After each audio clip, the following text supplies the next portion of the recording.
नमस्ते भाई लोग, डेली न्यूज़ भोजपुरी में आप लोग का स्वागत है। खेसारी लाल यादव और अक्षरा सिंह का एक सॉन्ग आने वाला है सारेगामा हम भोजपुरी से, जो बहुत सुपर डुपर लग रहा है। देखिए, आज प्रोमो एक लॉन्च हुआ है इंस्टाग्राम आईडी से, सारेगामा हम से।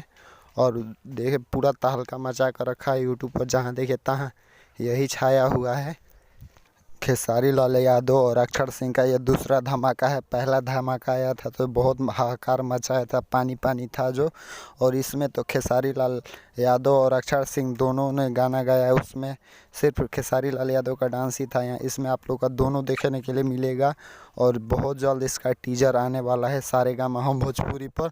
तो भाई लोग रेडी हो जाइए, जब जब कभी भी इस गाने का टीजर आएगा तो इस चैनल पर आप लोगों को देखने के लिए मिल जाएगा। इसलिए इस चैनल को सब्सक्राइब कर लीजिए भाई, और इस गाने को शेयर कर दीजिए, इस न्यूज़ को प्लीज़ भाई लोग।